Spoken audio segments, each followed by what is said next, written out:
everyone, it's Lottie from Cancer is a Lifestyle. So today we're going to be talking all about ministry. Actually, it kind of seems like I'm almost every day I'm talking about the ministry. But we have been really blessed with a lot of yarn donations, and it seems like for some reasons we are like getting a lot of stuff done. The items are coming in, like Mary and Bridget and Lola and Jeannie. It seems like they're just producing and making maybe because it's the winter months and we're kind of staying inside and crocheting, but it seems like we're constantly having donations ready to be shipped out. So today I have let's see, we're going to be shipping out the one for rescue, family rescue, and for the family let me see, the senior center in Normal, Illinois. See, I got all the shawls kind of ready. I finished them. These are all made out of scraps, and quite frankly, I was gonna make more, but I think there's about like 15 in here, of different scrap ones. And you know what? In actuality, I am running out of little scraps, and also I am kind of tired of making them. So I'm ready to like move on to the next item. But yeah, I only have right now, I'm working on the ones that are like half a skein or like almost it's not a really full skein. So yeah, I'm sad about that because I really like working with the scraps and I've used them up just about. I did really good with them. So, oh yeah, so I also wanted to talk about, yeah, I'm talking a lot here. Sorry. I gotta take a deep breath. So, my purge for 2019, where I was going to start cleaning up and, going through stuff that I didn't need and all. So, I know I said in my goals for 2019, I was going to start very small throughout the year. I have all year to really go through my home and just, clean it up and all. And I was going to start with just like a shelf or a drawer. Well, I have to admit that I kind of went crazy and I decided to do my yarn, that wall in my room that was all full like bags. I showed it in one of the vlogs, where it was all full of just, whatever people would donate stuff to us, supplies and things, and I just did not work. I would just throw it right on that wall. Well, in my process of looking for more scraps to do, to do my, that was my goal. I was going to work on scrap items, and I started moving all those bags around, and I noticed that, man, I would get so frustrated because there was no order to it, and there'd be stuff on my bed, there'd be stuff on, I would have to go through everything to look for scraps. I wasn't organized, and I decided that, oh, you know what, I'm going to organize this thing, okay? Well, big mistake because, whoa, it took me, I'm not done yet, let's put it that way. It's been a week now, and I'm almost done. I have to say I'm almost done. But for the earlier in the week, it was like a tsunami hit my room. It was just horrible. You couldn't get in my closet. You had to move a bunch of stuff just to get in my closet.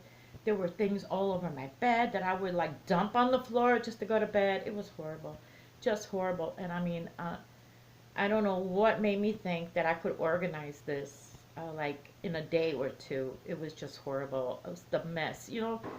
Every time you want to clean up something, like a closet or a pantry or something, you know what, you just create another big mess. I just noticed that. And then it's even a bigger mess than what it was before. So, but I'm happy to say I am almost organized with it. And I separated it, so yeah, I've noticed that I don't have very many scraps left. And in fact, the scraps I have are really mostly like half skeins and all. So I'm really sad about that because I really love working with them. So, okay, going on to my ministry work. Okay, so like I said, between the last bag that Mary brought in with her hats and headbands and I think with cowls and some scarves, and with the stuff that I crocheted, we will have plenty. I think there's going to be left over for the next donation. So the Family Rescue in Chicago, I will be packing that up and I will be mailing that out this week, hopefully this week sometime. And I'm done with the shawls. These are plenty of shawls. I think there's about 15 in here.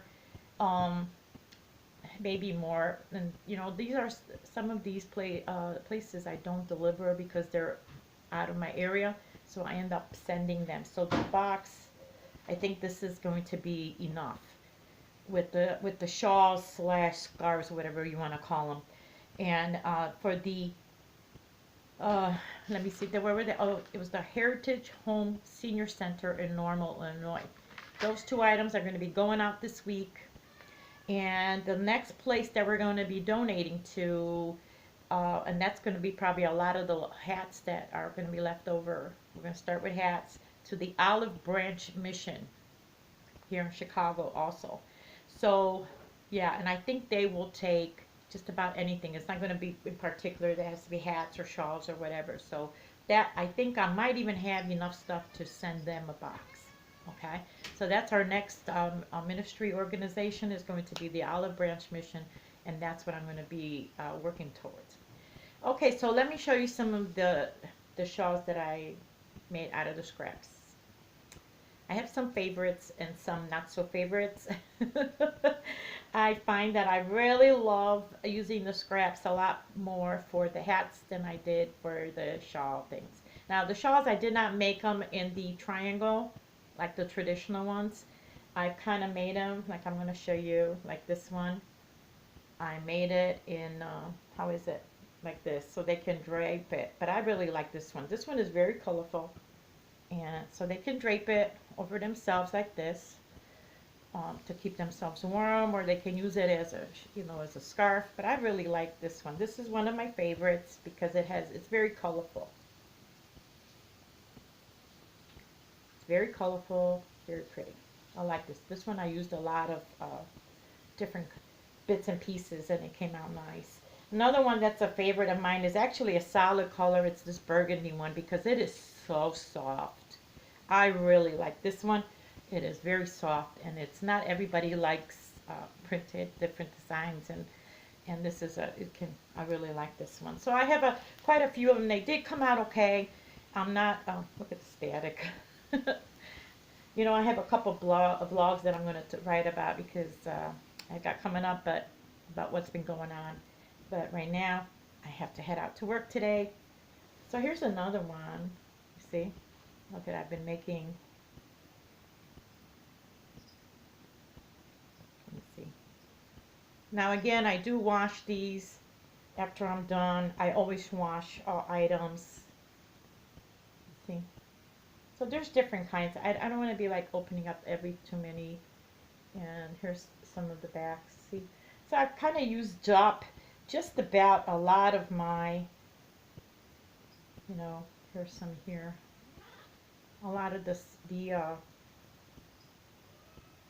scraps that I've had.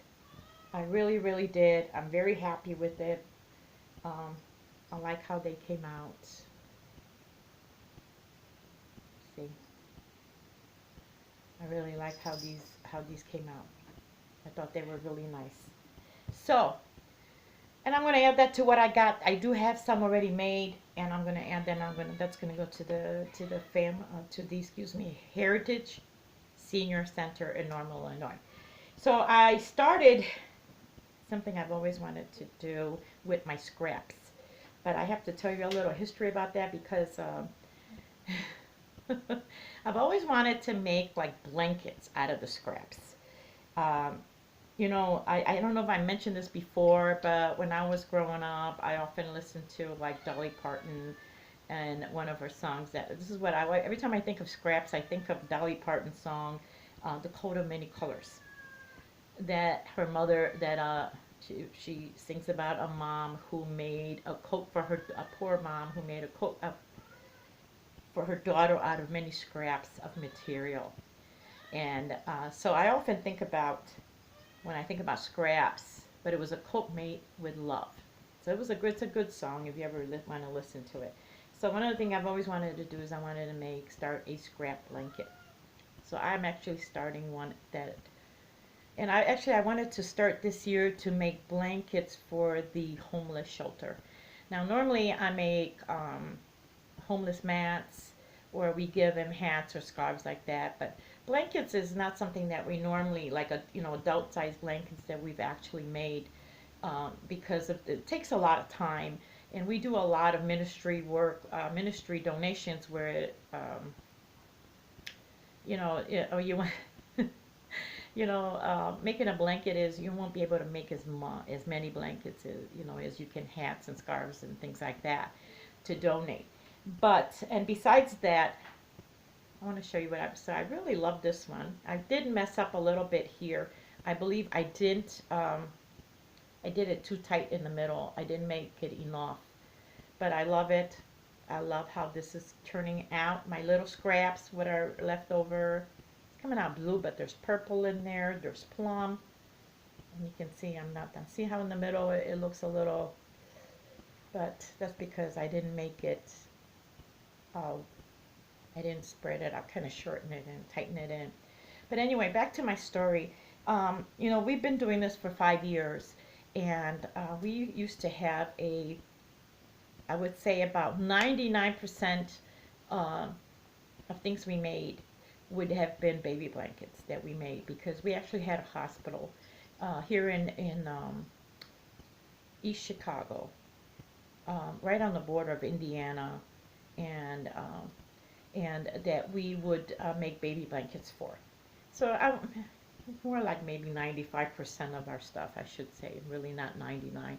We were making baby blankets for them. Now they are no longer, as of last year, they closed down. They were in a very poor neighborhood, and they were just probably one of the few hospitals that still, like accepted low-income families and that didn't have insurance and things like that. And so they had a prenatal unit where, they call it the lullaby. And any low-income families that, came in and had babies, they would give them some supplies to, start them off, like baby blankets, hats, booties, things like that for the baby. And, to help him out, excuse me. And what ended up happening is that, it was, the hospital was getting, not really like a huge hospital, it was a very small hospital actually, in this very poor area. And by that, I'm not being, I don't want to sound like I'm, putting anybody down, or that, but they had a lot of boarded up houses, and it was not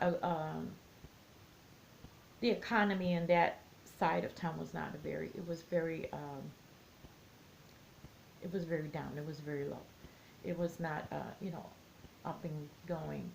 Well, anyway, so they ended up closing because the building was starting to get very low, run down, and they were not getting the support that they needed to keep it running. And I guess they ended up to shutting the hospital down, and they moved it to another hospital quite a miles away. So in that area, it's kind of sad because now they don't have any, anywhere to go, or they have to travel quite far. But anyway, we used to make them baby blankets. Now we used to make them, I'm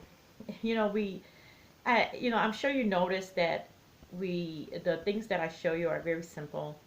They're just usually double crochet or triple crochet, or just very simple, corner to corner.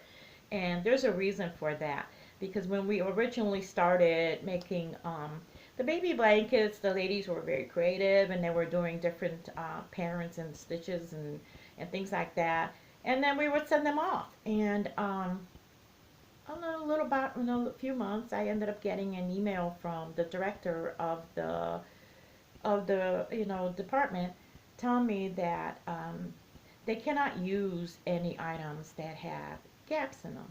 Like, so a lot of the patterns and the stitches that are, because they could be held liable for if the baby put their hand through it or their head. I don't know how a baby going to put their head through it, but that was their concern. So they only wanted items that were very tightly knitted, were crocheted, and there were no gaps in between. And by that I mean like this one here. You see, they would not accept this because a baby can put their hand, their hand through it or hurt themselves in some way. So we ended up just doing very simple, easy, with no gaps. Now they did not return any of the items. They donated to the rehab. Any of the blankets that we made, they donated them to the rehab center, um, and for as lapgans. But otherwise, starting from that, we ended up making very simple, no gaps, any kind of patterns with the stitches. They were not. So yeah, and from that point on, I learned that since we do a lot of things for charities and all, I would go on there if I had a new place that I wasn't familiar with. I would go on their website, and almost all of them had a wish list that were criteria. So that they want things a certain way or what they're looking for. So now I go on there first and I see what is their biggest need, what do they need. Um, I also try to look up to see who is their biggest clientele, and by that I mean, is it women with children? Is it mostly men? Is it families? What are they looking for? Where do they live? Do they need more hats, their scarves, or do they need more blankets? So I do that now. So yeah, so a lot of times, like I said, I have my list going here in my notebook of all the different charities, and I try to go down the list so everybody gets a donation from us, at least once a year. That's how I look at it. So that's why I go. And then if I see who they are and what their mission is, or who their, I want to call it, clientele are, then I base it on what we are going to make them. We'll make them hats, okay, we're making blankets. But blankets is something that we really haven't made a lot of. And I mean the larger size blankets. We have made some, but because they take up longer. So my goal was always, I wanted to make scrap blankets. And blankets from scraps and all. So I started this one. And actually I was starting to make another shawl for that. But then I go, this is, I really want to continue on with a blanket. But the thing that I'm really excited about is because it's not a baby blanket, I can do something with hose. What I call holes. I can do gaps. I can do other stitches, other patterns, other, that are not just simple double crochets. I can actually do something different with it. So I'm really excited about that. And that's why I'm thrilled. So yeah, so these are just some of the things where, see, that in the middle, it's really bugging me that it's like that. Oh, but I don't want to frog it because it looks so pretty. So anyway, I do want to say a few things that is upcoming. I'm going to do a couple different vlogs this month. I have quite a bit of doctor appointments that I wanted to talk about, and kind of about what's been going on. But right now, I know it seems like to me like I'm doing more about my ministry than I am about anything else. And I wanted to keep an equal balance because this is about my life and my living cancer as a lifestyle. So it's not just about my ministry work, but I wanted to also talk about my cancer and a couple other things in my life itself. Um, that I'm living life with cancer. What is that like?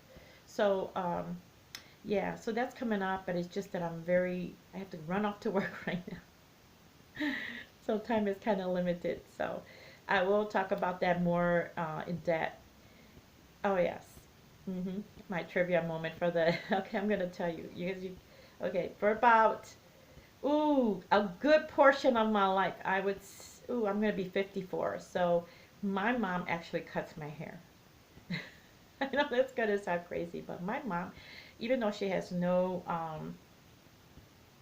she doesn't have any schooling or all, my mom especially when she was younger, she used to go every week to get her hair done.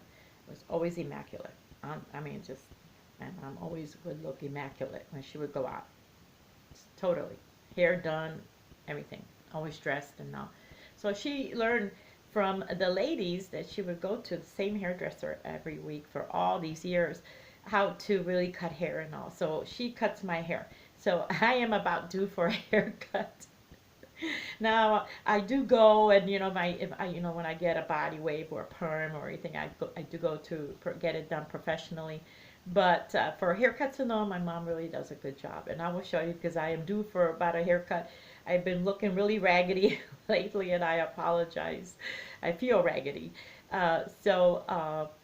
Yeah, that's a little tidbit. My mom cuts my hair, and you will see me in the next few days because I need to make some time to go and get my hair cut from her. So thank you again, ladies, so much everyone for watching. If you haven't subscribed, please do so. Hit the thumbs up. Hey, comment below.